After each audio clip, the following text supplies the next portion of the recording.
बिस्मिल्लाहिर्रहमानिर्रहीम अस्सलाम वालेकुम। 5 महीने के अंदर मुस्लिम लीग नून ने जिस तरह पाकिस्तान को मुआशी तौर पर बर्बादी के दहाने पर लाकर खड़ा किया है, अब 5 साल के बाद खुद साख्ता जलावतनी काट कर इसहाक डार जूं ही पाकिस्तान पहुंचे हैं तो एक मुहिम चलाई जा रही है कि इसहाक डार मुल्क की मईशत के बड़े माहिर हैं और पाकिस्तान को वो इस दल दल से निकालने में कामयाब होंगे। माजी के अंदर इसहाक डार पर किस तरह के इल्जामात लगते रहे हैं और वेस्पा कंपनी जिसका इटली से ताल्लुक है उससे जो उन्होंने कमीशन मांगा था, army chief general Qamar Javed Bajwa ने एक आम इजलास में इस हवाले से क्या कहा था, ये मुल्क है टिश्यू पेपर नहीं।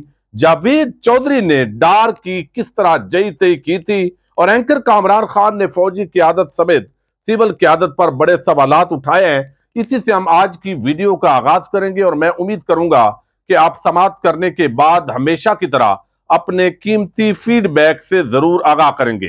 इस वक्त पाकिस्तान के जो मुआशी हालात हैं, तमाम तबकात जिंदगी बड़े परेशान है। आम आदमी बेचारा तो बिजली का बिल पे नहीं कर सकता, चे जाए कि अपने बच्चों के लिए अशिया खुर्दो नोश का इंतजाम करे और यहां पर लोग चीख चिल्ला रहे हैं। लेकिन मिफ्ता इस्माइल भी मुस्लिम लीग नून का ही वजीर खजाना था, लेकिन अब ऐसे साबित किया जा रहा है जैसे वो इंडिया से आया था। मुस्लिम लीग नून से उसका ताल्लुक नहीं था, बल्कि वो तहरीक इंसाफ से ताल्लुक रखता था।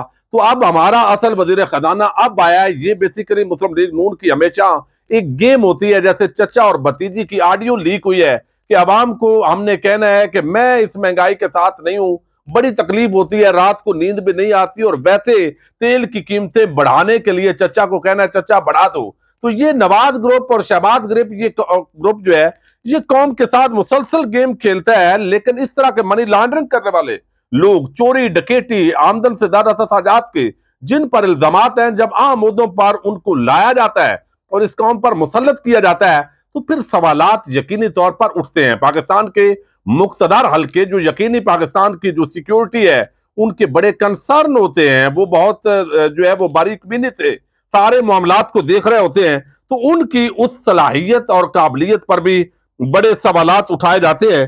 अब आज कामरान खान, हालांकि इनको एस्टेब्लिशमेंट का करीबी साफी समझा जाता है, लेकिन बड़े आम सवालात उठाए हैं। एक तो आज जीसी यूनिवर्सिटी लाहौर के अंदर जो इमरान खान ने गुफ्तगू की है उसके बाद जो है वो बड़ी आग लगी हुई है, बहुत परेशानी है। जो हुकूमती सफ़े हैं उसके अंदर अब कामरान खान कहते हैं कि कल ये ऑडियो लीक स्कैंडल पर चूंकि नेशनल सिक्योरिटी कमेटी का इजलास हो रहा है, तो उन्होंने कहा कि कल एनएससी इजलास में चेयरमैन जॉइंट चीफ ऑफ फौजी सरबराहान इंटेलिजेंस चीफ्स जरूर जायजा लें कि हुकूमती लीडरशिप अपने खिलाफ मनी लॉन्ड्रिंग, रिश्वत सतानी, संगीन मुकदमात खत्म करवाती, मुस्तकिल रैश दुबई, एमरेट्स हिल, लंदन, मेफेयर, एजवेयर रोड बिमा औलादों के बरकरार रखती तो पाकिस्तान की कौमी सलामती को कोई खतरा तो नहीं है। ये इन सब की जायदादें बाहर हैं और इन्होंने भाग जाना है, तो क्या इनका यहां पाकिस्तान का हुक्मरान होना ये भी जरूर उस कौमी सलामती कमेटी जो है उसके अंदर इजलास के अंदर ये बात आपस में कीजिएगा कि क्या ये कौमी सलामती को खतरा तो नहीं है पाकिस्तान में। वो कहते हैं अरबों खरबों करप्शन में मुलव्वस सियासतदान आला तरीन उहदों पर फायद है, तरक्की शहरा पर तेज रफ्तार ममालक में रिश्वत सतानी में मुलव्वस सियासी रियासती अशराफिया इबरतनाक सजाएं पाते हैं। कल चीनी कम्युनिस्ट पार्टी ने रिश्वत सतानी में मुलव्वस एहलकार को उम्र कैद सुनाई है और तमाम रिश्वत की कमाई बहक सरकार जब्त हुई है।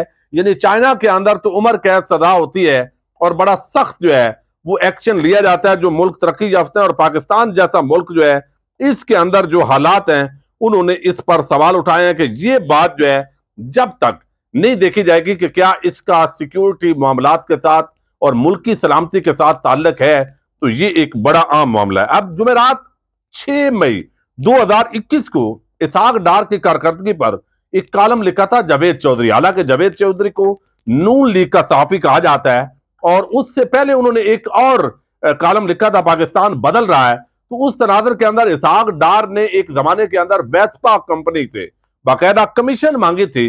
उस मामले पर जब बात हुई तो उसके बाद जो तलत हुसैन साफी हैं उन्होंने इसहाक डार का इंटरव्यू किया। इसहाक डार ने फिर army chief general Qamar Javed साहब को उस वक्त रगड़ा लगाया था और उसके बाद एक नया कॉलम लिखा था जावेद चौधरी ने और उसका उन्वान था कि ये मुल्क है टिश्यू पेपर नहीं है। इसका बेसिक जो थीम था वो ये था कि इसहाक डार हूं या नवाज शरीफ हूं, जब आप पाकिस्तान में हुक्मरानी करते हैं तो बेशक जेलों में जाएं, लेकिन ये मुश्किल वक्त के अंदर लंदन भाग जाना और हुक्मरानी के लिए पाकिस्तान आना, सिर्फ हुक्मरानी के मकसद के लिए, तो ये मुल्क को आपने टिश्यू पेपर बनाया हुआ है। ये बहुत बड़ी ज्यादती है, जुल्म है, ये खेल ना खेलें। लेकिन ये कालम इंतहाई अहमियत का अमल है जो इसहाक डार की इसके अंदर जई से फेरी गई थी। और एक इजलास के अंदर जो army chief general Qamar Javed Bajwa ने जिक्र किया था, ये मैं नहीं कह रहा, ये जावेद चौधरी कह रहे हैं, मैं आपके सामने जो है वो रखने जा रहा हूं। ये अगर आप सुन लेंगे तो अभी जो ये मसीहा बनाने की कोशिश कर रहे हैं कि इसहाक डार आ गया तो डॉलर नीचे आ गया है, यही वो लोग थे जब ये हुकूमत तब्दील हुई थी रजीम चेंज के बाद, तो इन्होंने बड़े बंगड़े डाले थे कि डॉलर नीचे आ गया, और फिर जो ही डॉलर ऊपर गया है तो ये नेपाल चले गए थे, और अभी बिलों से दोबारा निकल के इन्होंने मुंह निकाले हैं। लेकिन फिर इनको शर्मिंदगी होगी, क्योंकि इसहाक डार अगर मुल्क को ठीक करता है तो इस मुल्क को बर्बाद किसने किया है? भाई इसहाक डार ही तो बर्बाद किया है। जब नून लीग की हुकूमत थी तो क्या गुल खिलाए, उसी का खुमियाजा अभी तक पाकिस्तान भुगत रहा है।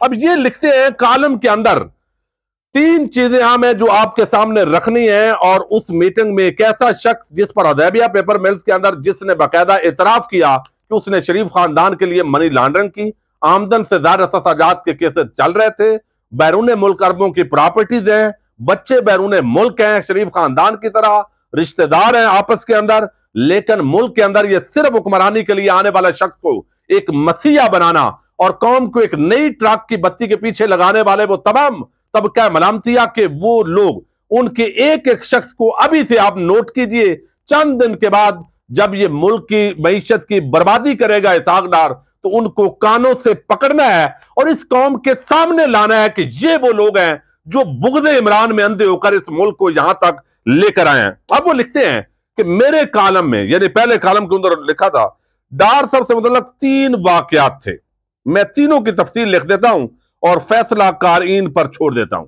पहला, उन्होंने कहा वाकया, यानी जब ये हुकूमत के अंदर थे 2013 से लेकर 17 तक, वैसे तो 18 तक थे लेकिन 17 तक इसहाक डार रहा। उन्होंने कहा कि पहला वाकया कर्जों से मुतल्लक था। डार साहब army chief general Qamar Javed Bajwa के एतराजात को साइड पर रख दें और सिर्फ ये बता दें, ये जावेद चौधरी इसहाक डार से बराह रास्त ये वो बात कर रहा है, साइड पर रख दें और सिर्फ ये बता दें कि क्या वजीर आजम का ऑफिस 2016 से कर्जों के बारे में अपने तशवीश का इजहार नहीं कर रहा था? क्या प्रिंसिपल सेक्रेटरी फवाद हसन फवाद हर मीटिंग में ये नहीं कहते थे कि हमने अगर अपनी ग्रोथ सस्टेन न की तो हम 2019 में कर्जे अदा नहीं कर सकेंगे? यानी इसहाक डार ने इमरान खान के लिए एक ऐसा मुल्क छोड़ा था कि नून लीग की मीटिंग्स के अंदर यह डिस्कस होता था कि 2019 तक ये मुल्क का मुश्किल है, यहां ये जो है वो मामला सेटल हो, लेकिन फिर भी इमरान खान ने संभाला है, कर्जे अदा नहीं कर सकेंगे। और क्या 2017 में शायद खकान अब्बासी की सरबराही में नेशनल सिक्योरिटी कमेटी की मीटिंग नहीं हुई थी? और इस मीटिंग में joint chief of staff general Zubair Hayat, army chief general Qamar Javed Bajwa, air chief marshal Sohail Aman और नेवल चीफ एडमिरल ज़काउल्लाह शामिल नहीं थे। और इस मीटिंग में एहसन इकबाल ने सी पैक पर ब्रीफिंग नहीं दी थी। और इस ब्रीफिंग के बाद आर्मी चीफ ने इसहाक डार से यह नहीं पूछा था कि डार साहब, फाइनेंशियल एक्सपर्ट्स कह रहे हैं कि हमने भारी सूद पर कर्जे ले लिए, हम ये अदा नहीं कर सकेंगे। और क्या डार साहब खामोश नहीं रहे थे? और फिर वजीर आजम के इशारे पर फवाद हसन फवाद ने जवाब नहीं दिया था और फवाद ने यह तस्लीम नहीं किया था कि ऑरेंज लाइन मेट्रो ट्रेन को सी पैक में शामिल करने की वजह से इंटरेस्ट में इजाफा हुआ? और क्या फवाद ने यह भी नहीं माना था कि ये कर्जे 2019 में पाकिस्तान के लिए बहुत बड़ा चैलेंज होंगे? डार साहब जवाब दें। सच तो यह है कि जनरल बाजवा ने उस वक्त इसहाक डार से कहा था, डार साहब, अगर हम मेट्रो का टिकट 2040 रुपए रखें तो भी हम बड़ी मुश्किल से किस्तें अदा कर सकेंगे। आप हमें समझाएं, हम 20 रुपए चार्ज करके कर्जा कैसे अदा करेंगे? आगे बड़ी दिलचस्प बात है जो आपके सामने रखनी है। जनरल बाजवा ने यह भी कहा था कि मैं कर्जों के खिलाफ नहीं हूं, लेकिन हमें कर्जे लेकर तरबेला और मंगला डैम जैसे मंसूबे बनाने चाहिए। ये 5-7 साल में अपनी कास्ट भी पूरी कर लेते हैं और मुल्क को भी लॉन्ग ट्रेप फायदे होते हैं। हम 240 रुपए का टिकट 20 रुपए में बेचकर ये कर्जा कैसे उतारेंगे? डार साहब ने उस वक्त चेहरा इधर उधर फेर लिया था। जनरल साहब, कुछ फैसले सियासी भी होते हैं, ये बात भी की गई थी। और इस वाकये के 3 सर्विस चीफ समेत 40 लोग गवाह हैं। ये जावेद चौधरी ने 6 तारीख जो है उसका ये किया था 2021 के अंदर, मई के अंदर, ये एतराफ। आगे वो कहते हैं, मैं जाती तौर पर जानता हूं फवाद हसन फवाद वजीर आजम नवाज शरीफ और चीन की हुकूमतों तीनों ऑरेंज लाइन मेट्रो ट्रेन के खिलाफ थे। चीन इसे सी पैक में शामिल नहीं करना चाहता था। फवाद हसन फवाद हयात है, आप उनसे पूछ लें कि क्या ये काबीना के इजलास में नहीं कहते थे कि ये मंसूबे अक्लमंदी नहीं है, हमें इसके कर्जे अदा नहीं कर सकेंगे, ये मेट्रो बसों के भी हक में नहीं थे उनका कहना। अब आगे वो कहते हैं जो आम तरीन बात है उसके अंदर, उन्होंने कहा लेकिन डार साहब आज भी अपना स्टार प्रोजेक्ट कह रहे हैं इनको, पोंटे कोर्वो, वो कहते हैं ये पाकिस्तान के सफीर थे जो आजकल अफगानिस्तान में नेटो के सिविल नुमाइंदे हैं। ये army chief general Qamar Javed Bajwa के पास गए और इन्होंने कहा था कि वेस्पा पाकिस्तान में 2 प्लांट लगाना चाहता है, लेकिन वजीर खजाना इसाक डार ने वेस्पा की इंतजामिया से कमीशन मांग लिया है। जनरल बाजवा ने यह इशू भी नेशनल सिक्योरिटी कमेटी के इजलास के अंदर जो है वो कहते हैं कि ये कमेटी के अंदर बाकायदा इस इजलास के अंदर ये वो लेकर आए थे, लेकिन वहां पर जो है ये बात भी हुई थी और इसाक डार ने इसका कोई जवाब जो है वो नहीं दिया था। अब ये बड़ी दिलचस्प जो है आखिरी बात है जो आप पर ये रख ली है। अब वो कहते हैं कि वो जो सफीर थे इटली के, वेस्पा पाकिस्तान में 2 प्लांट लगाना चाहता था, लेकिन वजीर खजाना इसाक डार ने वेस्पा की इंतजामिया से कमीशन मांग लिया। जनरल बाजवा ने ये इशू भी नेशनल सिक्योरिटी कमेटी की मीटिंग में उठाया था। कमेटी में शामिल तमाम लोगों ने ये बात सुनी थी, लेकिन किसी ने इसाक डार से वजाहत नहीं मांगी थी। मैंने भी ये बात 2017 में सुनी थी और इसकी तस्दीक भी की थी और इस मीटिंग में मौजूद लोग आज भी हयात हैं और आप उनसे कंफर्म कर सकते हैं। हुकूमत वेस्पा और स्टीफनो से भी पूछ सकती है और जनरल बाजवा भी मौजूद है, आप उनसे पूछ लें ये इल्जामात दुरुस्त हैं या गलत, ये सिर्फ वो अल्लाह जानता है जिसको हम सब ने जान देनी है। चुनाची हमें कोशिश करनी चाहिए जहां तक मुमकिन हो सच बोले। मुझे इसाक डार या जनरल बाजवा दोनों से कोई गरज नहीं, मेरी गरज सिर्फ ये मुल्क है, ये है तो हम सब हैं, ये नहीं तो कुछ भी नहीं। चुनाचे ऊपर अल्लाह और नीचे ये मुल्क और बात। ये जावेद चौधरी ने मई 2021 में इसाक डार के कमीशन मांगने के हवाले से कालम लिखा और army chief general Qamar Javed Bajwa को इटली के सफीर ने ये कमीशन मांगने वाली बात बताई। चूंकि जावेद चौधरी का कालम है, एक मर्तबा फिर ये कालम गर्दिश कर रहा है सोशल मीडिया पर, तो मैंने कहा कि जिसको एक बड़ा अरस्तू बनाकर पेश किया जा रहा है, उस पर मनी लॉन्ड्रिंग का एतराफ जुर्म करने वाला शख्स, मुल्की मईशत को तबाह करने वाला शख्स, और ये तबाही का नाम इसाक डार है। और कमीशन और शरीफ खानदान के लिए दोबारा शायद वो वही काम करेंगे जिसके लिए उनकी ट्रेनिंग है। और जावेद चौधरी ने ये सारी बात की थी, आर्मी चीफ ने इज़हार ख्याल भी किया था। अब देखते हैं कि क्या नए गुल खिलाते हैं। इजाजत दीजिएगा, अल्लाह हाफ़िज़।